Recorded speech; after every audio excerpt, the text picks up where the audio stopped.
Okay, so you sent us some interesting stuff about this book, The Resonance Awakens. Yeah, it's a pretty wild ride from what I hear. Yeah, and it sounds like it's right up our alley. Kind of a blend of urban fantasy, paranormal romance. Like you mentioned reality manipulation and some kind of intertwined consciousness thing going on too. And of course, a love story at the heart of it. Definitely. And there were even some comparisons to like Inception and The Matrix. Right. Those vibes are definitely there, and that's kind of why I was so drawn to it. But the thing that really stood out to me was this whole concept of resonance. Yeah, yeah, that was the thing that jumped out to me too. And you found this multidimensional literary analysis thing, right? Exactly. Someone did a deep dive on this whole resonance idea and how it plays out across the entire story. Okay, so like mission one for this deep dive is to figure out what resonance actually means in this book. Right. Because I mean, the word resonance, it pops up in a lot of different places, like physics, for instance. Oh, right, like a tuning fork or something. Yeah, exactly. Yeah. It's about how energy can be, transferred and amplified when an external force matches a system's natural frequency. Like if you have a guitar string tuned to a certain note and you pluck a string on a nearby guitar that's tuned to the same note, the first string will start to vibrate too, even though you didn't directly touch it. Huh. So it's like they're in sync or something. Yeah, exactly. Yeah. And the analysis even goes into like string theory. Whoa, okay. We're going full physics here. It's pretty out there. Right. But in string theory, resonance is like this fundamental concept. It kind of underlies everything. Okay, so we've got the physics angle, but then there's that whole like spiritual side of resonance too. Right. Oh, Oh, totally. yeah. Like in Vedic sound healing and stuff. Right, right. So what's the resonant frequency there? What are we trying to tune into? Well, in those traditions, resonance is all about aligning sound and vibration with your mind, your body, your spirit. It's about achieving uh, a state of heightened awareness. So like a kind of self-discovery through sound. You could say that. It's like tuning into yourself on a deeper level. Interesting. Okay, so we've got physics, we've got spirituality, but we can't forget about the psychology angle. This is a romance after all. Right. And that's where limbic resonance comes in. Limbic resonance. Okay, that sounds very relevant to a love story. Absolutely. This is all about how we share and synchronize our deep emotions. Like if you walk into a room and everyone's like super happy and you suddenly feel your mood lifting. Exactly. Yeah. That's limbic resonance in action. You're unconsciously picking up on those emotions and syncing up with them. Okay, so that's three very different ways to think about resonance. Now, the question is, how does this idea, in all its forms, actually shape the story of The Resonance Awakens? Like, how does it affect the plot, the characters, all that stuff? Well, the analysis suggests that the author uses this concept of resonance to like structure the whole narrative. The plot itself builds and releases these resonant frequencies. Okay, so it's like the author is composing a piece of music? Kind of, yeah. Think about the pacing. The slower, more descriptive passages might create a certain type of resonance, maybe a more reflective one, where you really sink into the themes. So it's like those quiet moments that really stay with you. Right, exactly. And then you have the action scenes. Those could generate a more visceral, immediate resonance where you're right there in the moment. It's like the author is hitting different notes, playing with the tempo to keep you engaged. Precisely. And the analysis even hints at this central event in the story that acts like a kind of musical crescendo, a moment where everything comes together. Oh, wow. Okay, so that's the plot. But what about the characters themselves? How do they resonate, so to speak, with this awakening that the title mentions? Well, you can think of each character's journey as them finding their own resonant frequency. So it's like a process of self-discovery. Yeah, exactly. Those moments of significant understanding or maybe a deep connection with another character, those could be seen as them tuning in to themselves or to others. Their development might hinge on achieving these states of resonance. Okay, so it's not just individual journeys, right? The characters are also interacting with each other, and those interactions must have their own kind of resonance. Definitely.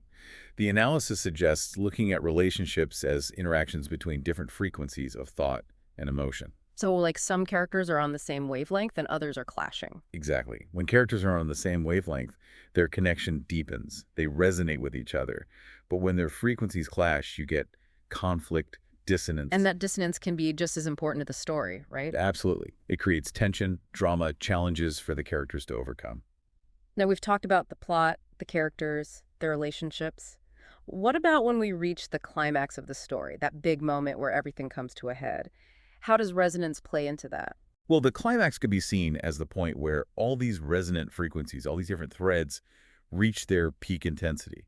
It's like the crescendo we were talking about earlier, but on a larger scale. So it's like everything's vibrating at its highest frequency. Exactly. And then the resolution, the aftermath of the climax, that explores the lasting impact of those events, the lingering resonance, you could say, or maybe even the fading echo, depending on how things turn out. Okay, so that's how resonance shapes the structure and the characters. But what about the actual world of the story? The imagery, the symbols, all that stuff. Right, right.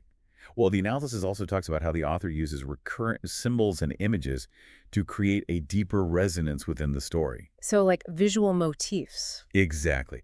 These motifs can act like musical themes, creating echoes and reinforcing certain ideas or emotions. The analysis specifically mentions light and darkness and how they might relate to the whole awakening theme. Interesting. So it's like the author is building a kind of visual language that resonates with the deeper themes of the story. Exactly. And these symbols could even connect to something larger, something more universal. Oh, you mean like cosmic themes, that kind of thing? Right. The story might be tapping into those big universal ideas, suggesting that there's an underlying harmony or vibration to the universe itself, a resonance with something beyond individual events, like what Carl Sagan talked about, that sense of interconnectedness. Yeah, I see what you mean. Okay, so we've got the plot, the characters, the symbols, but what about the actual writing itself? The author's style, the words they choose? Well, that's crucial too. Everything from the word choice to the imagery to the figurative language, it all contributes to the tone and the atmosphere of the story, and it's all aimed at resonating with the reader. So it's like the author is trying to create a certain frequency with their words. Exactly. And even the rhythm and flow of the sentences can contribute to that.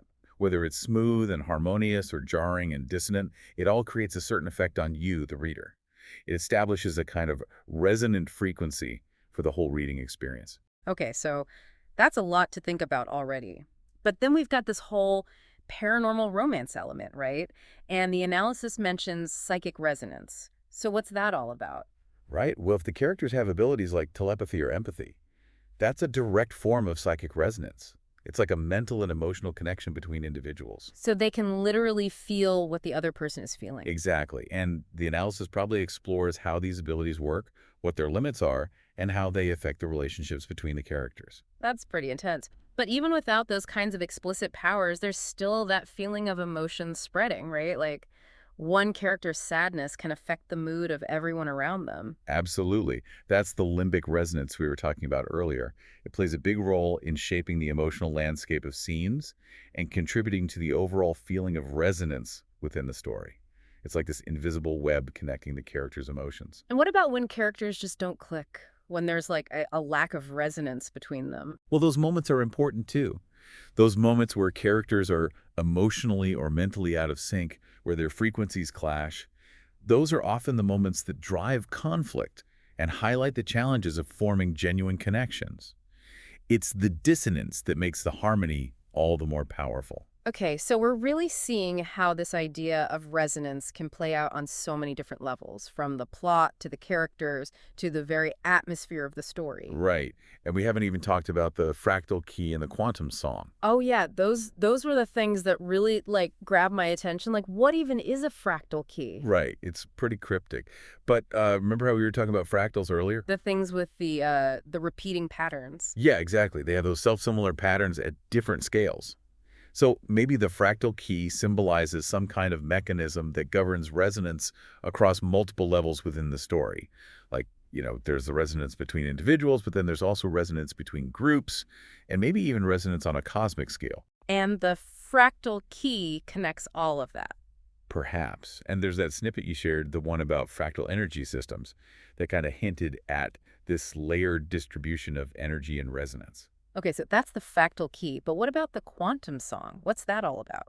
Well, the word quantum makes me think of like quantum mechanics, right? The very small. Right. And then song, that obviously has to do with vibration and harmony. So maybe it's like a fundamental harmony underlying everything. Yeah, exactly. Yeah. And those snippets we looked at about quantum resonance, they talked about how it can lead to enhanced coupling between systems. Enhanced coupling. Yeah, it's like a super strong connection. So Maybe the quantum song refers to this fundamental level of resonance in the story's universe, Hmm. like a kind of ultimate harmony that connects everything. Okay, so we've got the fractal key, which maybe controls resonance on different levels, and then we've got the quantum song, which is this fundamental harmony underlying everything. But how do they fit together? That's the big question. Maybe the fractal key is what allows characters or even like cosmic forces to interact with or manipulate this quantum song. Whoa, okay, so this is getting pretty deep, but I think we've covered a lot of ground here. Yeah, we have. We've seen how this concept of resonance plays out in so many ways in The Resonance Awakens. From the structure of the plot to the development of the characters to the very fabric of the world itself. It's like this hidden force shaping the entire narrative. Absolutely. And it really highlights how authors can draw on these seemingly unrelated concepts from different fields, like physics and spirituality and psychology, to create a richer and more meaningful experience for the reader. Hmm. It's pretty amazing when you think about it. Yeah, it is. And it really makes you think about how this idea of resonance might be operating in our own lives, too. Like, Right. what connections really resonate with us, what ideas really strike a chord, even what information we choose to tune into on a daily basis. Like, what frequencies are we aligning ourselves with? It's definitely something to think about. It is. Well, that was a fascinating deep dive. Thanks for sharing your insights, and thanks to everyone for listening. We'll catch you next time. Thanks for having me. Bye.